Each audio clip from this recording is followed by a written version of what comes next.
साई की बात। बच्चे, तुम्हारा अगला हफ्ता खुशखबरी वाला है मेरे बच्चे। तुम्हारे अगले हफ्ते खुशखबरी मिलने वाली है तुम्हें। जिस खुशखबरी के इंतज़ार में तुम काफ़ी दिनों से थे, काफ़ी महीनों से थे ना, वो तुम्हें अगले हफ्ते मिलने वाली है। और बहुत दिनों से उदास हो गए थे ना कि कोई खुशखबरी नहीं सुनने में आई, तो लो, अगले हफ्ते तुम्हें खुशखबरी सुनने में आने वाली है मेरे बच्चे, बिल्कुल आने वाली है। और सुनो, अपने नसीब को, अपनी किस्मत को कोसा मत करो, मेहनत किया करो, कर्म किया करो। अगर ये करोगे ना तो अपने आप तुम्हारा नसीब अच्छा हो जाएगा, अपने आप तुम्हारा भाग्य भी अच्छा हो जाएगा। मत चिंता किया करो इतनी, तुम बहुत ज़्यादा चिंता करते हो, ये कैसे होगा, वो कैसे होगा। मत सोचा करो, जब तक तुम्हारा साईं है ना तब तक तुम्हें कोई दिक्कत नहीं आएगी, कोई परेशानी नहीं आएगी। विश्वास रखा करो अपने बाबा के ऊपर। और सुनो, तुमने बहुत दिनों से मेरे कपड़े बदले नहीं हैं मेरे बच्चे, तो मुझे स्नान करवाओ, मेरे कपड़े बदलवाओ, ठीक है। और वैसे तुम जानते हो ना कि आजकल गर्मियां हैं, और गर्मियों में कितना पसीना आता है ना, तुम्हें भी आता है, मुझे भी आता है। तुम्हें क्या लगता है कि तुम्हारे बाबा को नहीं आता? मुझे भी आता है। कभी गर्मी में मुझे हाथ लगा कर देखना, मेरा पसीना भी तुम्हें दिखाई देगा, महसूस हो जाएगा तुम्हें। कभी हाथ लगाना मुझे, तुम्हें भी लग जाएगा कि हाँ, तुम्हारे बाबा को भी गर्मी लगती है। और अगर हो सके ना तो तुम मुझे रोज़ ही स्नान करा दिया करो, अगर हो सके तो। मैं तुमसे ज़बरदस्ती नहीं कर रहा, लेकिन तुम्हारे काम के ऊपर है कि तुम अपने कामों की दिनचर्या को थोड़ा सही कर पाओ और थोड़ा सा वक्त मेरे लिए निकाल पाओ। तो अपने बाबा को रोज़ स्नान करा दिया करो और मुझे रोज़ धुले हुए साफ सुथरे वस्त्र ही पहनाया करो, मुझे अच्छा लगता है। और इत्र लाना मत भूला करो मेरे लिए, मुझे इत्रना बहुत बहुत पसंद है। एक इत्र और एक चंदन, ये ज़रूर मुझे लगा दिया करो, क्योंकि यही तुम्हारे बाबा का श्रृंगार है। मुझे और कोई श्रृंगार नहीं चाहिए, मुझे कोई बहुत महंगे महंगे वस्त्र, मुझे कोई महंगी महंगी चीज़ें नहीं चाहिए तुमसे। सिर्फ चंदन और इत्र, बस ये मुझे 2 चीज़ें लगा दिया करो, मुझे और कुछ भी नहीं चाहिए तुमसे, कुछ भी नहीं। और सुनो, अगर कोई तुम्हें समझना चाहेगा ना तो वो तुम्हारे मौन को भी समझ लेगा, और अगर नहीं समझना चाहेगा ना तो वो तुम्हारे शब्दों को भी नहीं समझेगा। बात को समझो, ये बहुत गहरी बात है मेरे बच्चे, और तुम्हें समझने की ज़रूरत है कि मैं कहाँ कह रहा हूँ, किस ओर मैं इशारा कर रहा हूँ। बात को समझना, तुम किसी के मोहताज नहीं हो। पता है क्या दिक्कत है कि तुमने अपने आप को ना दूसरों पर निर्भर कर रखा है अपनी सोच से। इस सोच को आगे बढ़ाओ, अपने आप को आत्मनिर्भर बनाओ, ये बहुत बहुत ज़रूरी है। अगर तुम आत्मनिर्भर नहीं बनोगे, दूसरों पर ही हमेशा निर्भर रहोगे ना, तो ज़िंदगी में कभी कोई फैसला नहीं ले पाओगे। तुम हमेशा ध्यान रखना, जब तक तुम दूसरों पर निर्भर रहोगे ना, तुम ज़िंदगी में कोई भी फैसला अपने लिए नहीं कर पाओगे। अपनी खुशियों का फैसला तुम कभी नहीं कर पाओगे। सब कुछ दूसरों से पूछ पूछ कर करोगे, और कब तक करोगे, कब तक? ये ज़िंदगी तुम्हारी है, फैसले तुम्हारे होने चाहिए ना। और ये इसलिए हो रहा है क्योंकि तुम ना दूसरों पर निर्भर हो। जिस दिन से तुम निर्भर हो गए ना अपने ऊपर, जिस दिन से तुम आत्मनिर्भर बन गए ना, उस दिन से फैसले भी तुम्हारे होंगे, चीज़ें भी तुम्हारी होंगी, खुशियाँ भी तुम्हारी होंगी। मेरी बात को समझने की कोशिश करो, अपने आप को इस काबिल बनाओ कि तुम अपने ऊपर आत्मनिर्भर बन सको, अपनी चीज़ें खुद कर सको, अपने फैसले खुद कर सको।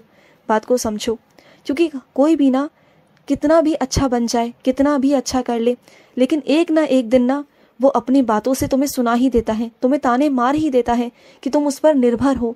तो मत हो निर्भर, चाहे कोई कितना भी अपना हो ना। ये कड़वी सच्चाई है, मुझे पता है कि आज तुम्हें बुरा लग रहा है, ये कड़वी सच्चाई ज़रूर है मेरे बच्चे, लेकिन तुम्हें समझाना भी बहुत बहुत ज़रूरी है कि कब तक, आखिर कब तक। मैं तुमसे पूछता हूँ कि कब तक करोगे, कब तक सहन करोगे? अब तो वक्त है कि आगे बढ़ जाओ।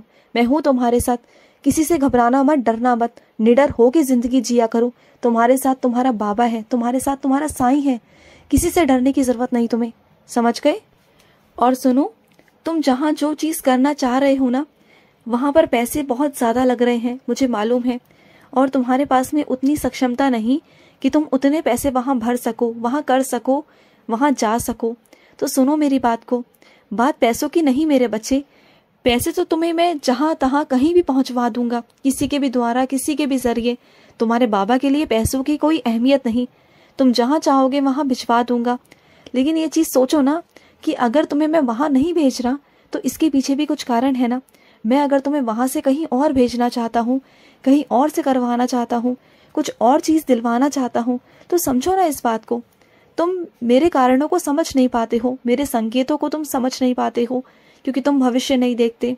क्योंकि हो सकता है जो चीज़ महंगी हो वो चीज़ तुम्हें ज़्यादा आकर्षित कर रही हो, लेकिन वो अंदर से सही ना हो, अच्छी ना हो। लेकिन जो चीज़ कम पैसों में हो, तुम्हारे बजट में हो, और वो चीज़ बहुत बेहतरीन हो तुम्हारे भविष्य के लिए, तुम्हारे लिए, और मैं वही चीज़ तुम्हें देना चाहता हूँ, तो क्या बुराई है इसमें? बताओ मुझे, कुछ बुराई है क्या? नहीं है ना? तो विश्वास करो मुझ पर, विश्वास रखो कि तुम्हारा बाबा जो करेगा तुम्हारे लिए वो अच्छा ही करेगा। तो आंखें बंद कर करना विश्वास करो, और जहाँ भी जाया करो ना, मेरा नाम लेकर जाया करो, मेरी उदी लगा कर जाया करो, मेरी उदी का सेवन करके जाया करो। कोई भी कमी नहीं आएगी, कोई भी परेशानी नहीं आएगी, बिल्कुल नहीं आएगी।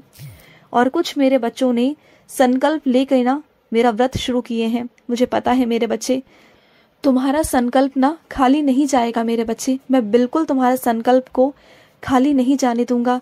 जिस भरोसे तुमने व्रत शुरू किए हैं, जिस भरोसे तुमने बाबा को अपनाया है ना, मुझे अपनाया तुमने, उसी तरीके से मैंने तुम्हें भी अपना लिया है।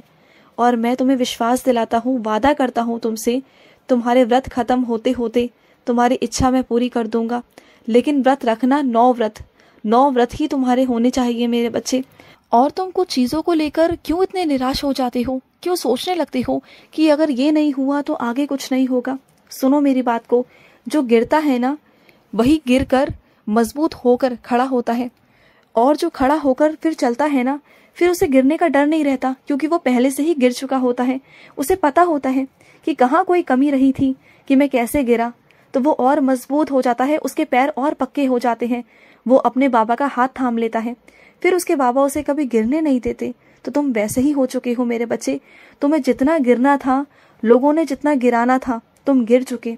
लेकिन अब नहीं, अब तुम्हारे बाबा ने तुम्हारा हाथ पकड़ रखा है। देखो अपने हाथ को, महसूस करो, तुम्हारा हाथ पकड़ा हुआ है मैंने अभी भी, तुम्हारा हाथ पकड़ा हुआ है। महसूस करो अपने आप को, अपनी आंखें बंद करो, महसूस करो कि तुम्हारे बाबा ने तुम्हारा हाथ पकड़ा हुआ है। और जब भी तुम कमज़ोर महसूस करो ना, तब अपनी आंखें बंद करना और पुकारना साईं साईं, और फिर महसूस करना कि तुम्हारे बाबा का हाथ तुम्हारे हाथ पर होगा, और तुम बिल्कुल निश्चिंत रहना, सब कुछ हो जाएगा। तुम गिरोगे नहीं, तुम जीतोगे। जीत तुम्हारी निश्चित है इस बार। और जहाँ कोई कमी रही है ना, मैं उसमें सुधार करूँगा ना। मैं हूँ ना, मैं किस लिए हूँ। तुम्हें बहुत कुछ मिलेगा, ये कहो कि तुम्हें सब कुछ मिलेगा। तुम जिस क्षेत्र में जाओगे वहाँ तुम्हें सफलता मिलेगी, ज़रूर ज़रूर मिलेगी, तुम देखना। और सुनो, जहाँ तुम्हारा बार बार ध्यान जा रहा है ना, जिस काम को करने का बार बार तुम्हारा मन कर रहा है, ध्यान जा रहा है ना, तो वो यूं ही नहीं जा रहा। वो मैं चाहता हूँ कि तुम करो, तुम्हारे हाथों से उस काम की शुरुआत हो। मैं चाहता हूँ कि तुम ही उस काम को करो, और उस काम में सफलता बहुत है मेरे बच्चे तुम्हारे लिए। तुम्हारी पहचान बनेगी उससे, तुम्हारा नाम बनेगा। तुम करो तो सही। घबराओ बिल्कुल भी मत कि तुम्हें नहीं आता, तुम्हें सब आता है, क्योंकि मैं तुम्हें सब सिखा चुका हूँ। मैं तुम्हारे सर पर हाथ रख के ना तुम्हें बहुत ज्ञानी बना चुका हूँ, तुम्हारे अंदर ज्ञान दे चुका हूँ। बस तुम्हें जब तक वो करोगे नहीं ना, तुम्हें ऐसा लगेगा कि जैसे तुम्हें कुछ आता नहीं। लेकिन जब वो चीज़ें तुम्हारे हाथ में आ जाएंगी ना, जब तुम करना शुरू करोगे, तुम्हें लगेगा हाँ मुझे ये भी आता है, मुझे वो भी आता है, मुझे सब आता है। तुम अपने आप को परिपूर्ण महसूस करोगे, क्योंकि तुम्हारा बाबा तुम्हारे सर पर हाथ रखकर तुम्हें आशीर्वाद दे चुका है। और मेरे आशीर्वाद से तुम्हारा मस्तिष्क में वो चीज़ें भर चुकी हैं, वो ज्ञान आ चुका है जो लोगों को बहुत प्रयास करने के बाद मिलता है, और तुम्हें बस मेरे आशीर्वाद से ही मिल गया। सिर्फ एक मात्र आशीर्वाद से तुम्हें वो बुद्धि, तुम्हें वो ज्ञान मिल गया, जिससे वो तुम काम शुरू कर सकते हो। कोई कमी नहीं आएगी, कोई परेशानी नहीं आएगी। जहाँ आएगी वहाँ मुझे बुला लेना, फिर देखना कि कैसे तुम अच्छे से अच्छा कर पाओगे। तुम बहुत नाम कमाओगे। तुम जाओ, आगे बढ़ो, कल्याण होगा तुम्हारा। तथास्तु मेरे बच्चे। बहुत खुशियाँ हैं तुम्हारे जीवन में, बहुत तरक्की है तुम्हारे जीवन में। कुछ भी नहीं होगा, और तुम्हारा खोया हुआ अपना वापस लौट के ज़रूर आएगा। चिंता मत करना, तुम्हारे उस खोए हुए को, तुम्हारे उस अपने को वापस भेजूंगा तुम्हारे पास।